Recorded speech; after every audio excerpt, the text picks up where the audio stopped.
Pizza. A word that just sent half the internet into a collective spiral and forced the rest of us to ask a very uncomfortable question.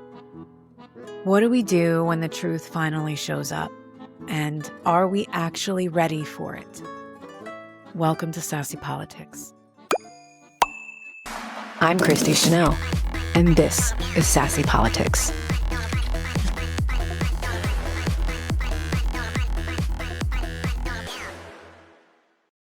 So here's what I've been doing this week. I was on my final trip for my leadership program with my job. Meetings, strategy, operations, and workflows. How to make a work order move smoother. How to lead a team better. How to build something functional in a world that pretends to be normal. And meanwhile, in my phone, the world is on fire. The Epstein files are dropping. People are talking about pizza, codes, abuse, corruption, and babies. Real or not, half true or not, it is frickin' heavy. I'm sitting in a conference room talking about KPIs while my group chat is blowing up about elite pedophiles and global corruption. Two realities at once: corporate spreadsheets and moral collapse. Professional calm and existential dread. And I know I'm not the only one living in that whiplash right now. Luckily, I had someone with me in this program I could talk to about all of this. And trust me, we had a few drinks about it. We got it all out, and then the next day went back to spreadsheets. But a lot of people don't have that person. They're just consuming this alone, doom scrolling, spiraling, and feeling helpless. And that's really what today's about. And then there's the other half of people who just are not in this at all. The I don't do politics crowd. I'll be in a conversation and someone will say, "Oh, I heard you have a podcast." And I'll say, "Yeah, it's political." And they'll immediately go, "Oh, I don't do politics. I'm sorry." So we are living in completely different realities right now. And honestly, I still love those people. No judgment. Maybe a little bit. Okay, there is. There is. I don't want there to be, but there is. It just shows how split our world really feels. Also, quick reality check before we dive deeper. It's Super Bowl week. By the time you're watching this on Tuesday, we'll already know who won. I really have no dogs in the fight. As you know, I'm a Cowboys fan, and yes, it comes with a lot of bullshit. I accept that. It's in my blood. There's nothing I can do. But in this house, we're going for Seattle. My daughter picked them before they were even doing well. And honestly, iconic energy, right? But even more than the football game itself, which again, I don't truly care about, I am here for this halftime show. Bad Bunny. Do you know that he showed up for the Grammys in a bulletproof vest underneath his outfit? Do you know he didn't bring his loved ones to the Grammys, where he won, by the way? I want you to sit with that for a minute. So Bad Bunny and Green Day, and we already know how political Green Day is, right? Freaking chef's kiss. I will be up out of my seat going crazy. I'm the most excited about that. And I will say, if you watch Turning Point instead, respectfully, you're on my ick list. Just keep moving. There will be judgment on you, 100%. Okay, back to the pizza. The latest release of the Epstein documents was massive. Not a clean, neat, here's the truth.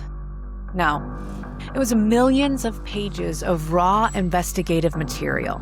Emails, tips, leads, rumors, real allegations, and unverified claims. It was everything the FBI and other agencies looked at, and that's whether it was true or not. Which means it is a hot mess. And in that mess, the word pizza shows up a lot. Actually, hundreds of times. which instantly reignited Pizzagate. And look, that's been around for a long time. I remember having lunch with one of my friends, who I trust immensely, by the way, about 5 years ago, and she was telling me about all of it. And in my mind, I believed her. I believed that she believed she found something. She had a whole group of people looking into it. But honestly, I don't think I was ready to go into that world at that point. And I get why people aren't ready now either. Because once you go in, you can't unsee it. You can't go back, especially when it comes to children. So let's be very clear. The original 2016 Pizzagate theory about Comet Ping Pong was investigated and debunked. Okay, so it's been debunked, right? Okay, here's where this gets complicated and where a lot of people are reconnecting those dots. After the original Pizzagate claims, a man named Edgar Madison Welch drove from North Carolina to Comet Ping Pong with a gun. He was believing the conspiracy. He fired shots inside before surrendering. Thankfully, no one was hurt. He later said he was wrong. He admitted there was nothing there. But around that same time, people online were circulating disturbing images from an Instagram account they claimed was connected to the restaurant or its owner. Some showed children in strange or troubling positions, with hands taped to tables. Those images were deeply, deeply upsetting to a lot of people. But no official investigation ever used those images as evidence of trafficking. But for many, they became part of why Pizzagate felt real, even if the central claim about the restaurant might not have been. And here's another part that people are now talking about. What date was Edgar Welch killed by police during a traffic stop? What date did it happen? And when did the Epstein file dump happen? So I want to see how much time was in between. Edgar Welch was shot and killed by police during a traffic stop on January 4th, 2025 in North Carolina. Officers identified him during a routine stop, and he was fatally shot after he reportedly pointed a gun at the officers. Okay, cut and dry, right? You point a gun, you're at risk of being shot back. The U.S. Justice Department released a major batch of Epstein-related documents, over 3 million pages and images, on January 30th, 2026. Hold on. When was the first Epstein batch released? What was the first batch? Okay, so I'm just asking to see when the first batch was released. Okay, so the Epstein Files Transparency Act was signed November 19th, 2025. First Transparency Act release was December 19th, 2025. Welch was shot January 2025. I mean, coincidence? Maybe. Maybe all of this is bullshit and we are making stuff up. That's not for me to tell you. I mean, maybe everything's made up. But these are the facts. November, December, January, right? So some people do see that timing as a coincidence. Others see it as suspicious. Either way, it's part of why this moment feels so charged. Now, here's the part that I think we should sit in. We've never been taught how to process information like this. We've never been prepared. It's a lot. It's a lot to comprehend. It's a lot of people. It's a lot of power, and it's a lot of confusion over how to react. So what do we do with that? How do we stay grounded? How do we stay sane? How do we care without losing ourselves? For me, this is where mental health and alignment become political. You cannot fight corruption if you are mentally shattered. That's what they want. You can't build community if you are constantly spiraling. You can't see clearly if you are living in fight or flight. I am not a therapist, but I am someone trying to learn how to hold hard truths without breaking under their weight. And in the community I'm building, we have social workers and retired therapists. They all understand trauma. I want to lean into that. I just think I want to process all of this with you responsibly. Because seeing a clip of someone in Atlanta screaming, people are eating babies. Because the Epstein files have been released. All of y'all are acting fucking normal. Epstein files have been released. And all of y'all are acting normal. All of y'all are acting normal. They can laugh, but y'all can Google it. They can laugh, but y'all can Google it. The Epstein files have been released, and all of y'all are acting normal. All of y'all are acting normal.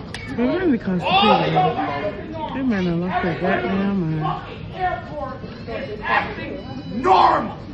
Everybody's calling. No, you shut the fuck up. Hold on, wait, don't say nothing. Because the Epstein files, what I'm reading, She said, and everybody in this room can read.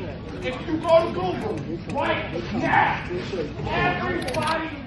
Whether that claim is factual or not, and I seem to lean towards factual, that is my opinion.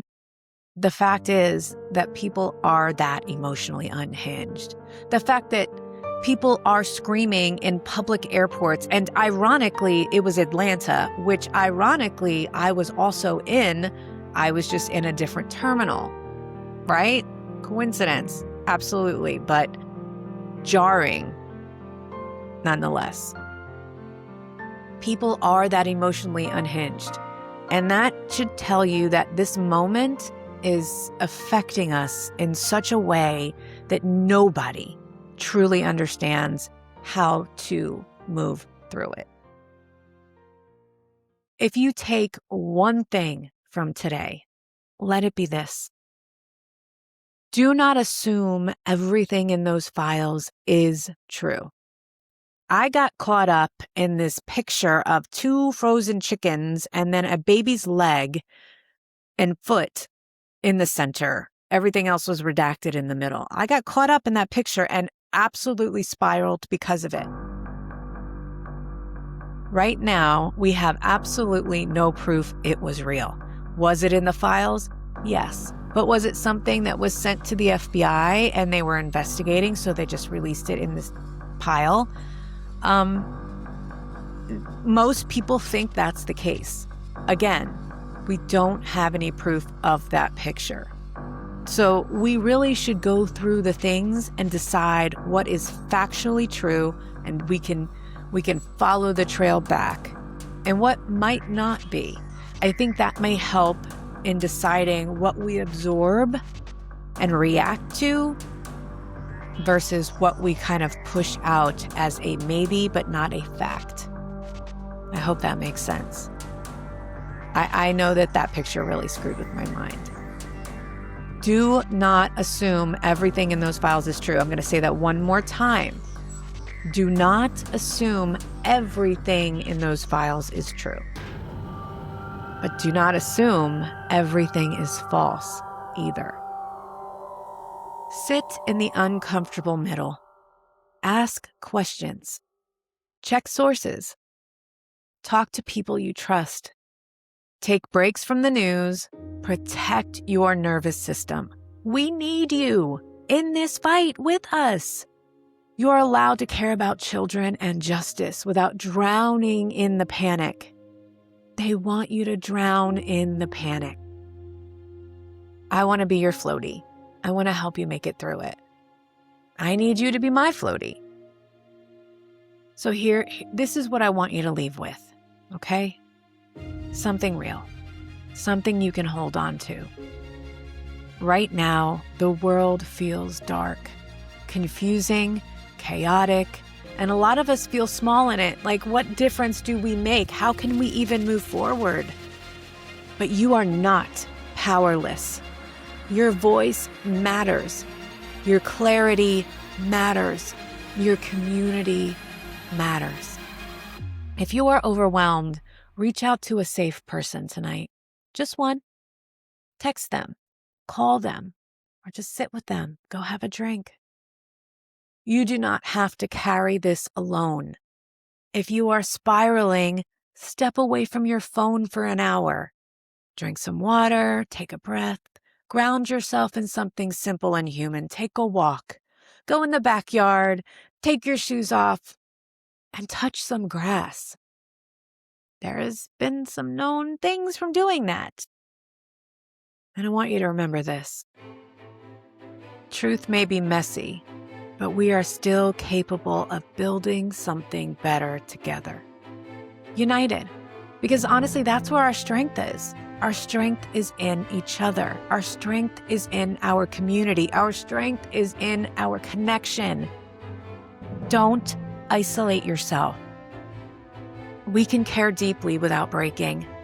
We can seek justice without losing our ever-loving fucking minds.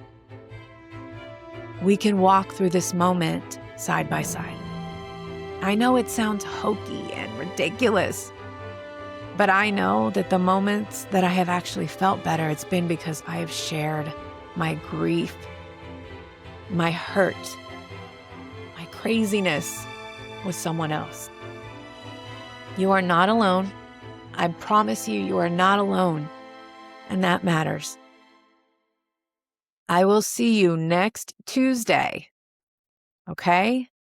Until then, take care of your mind, your heart, and each other. This is Sassy Politics, and I'm Christi Chanelle. See you next week.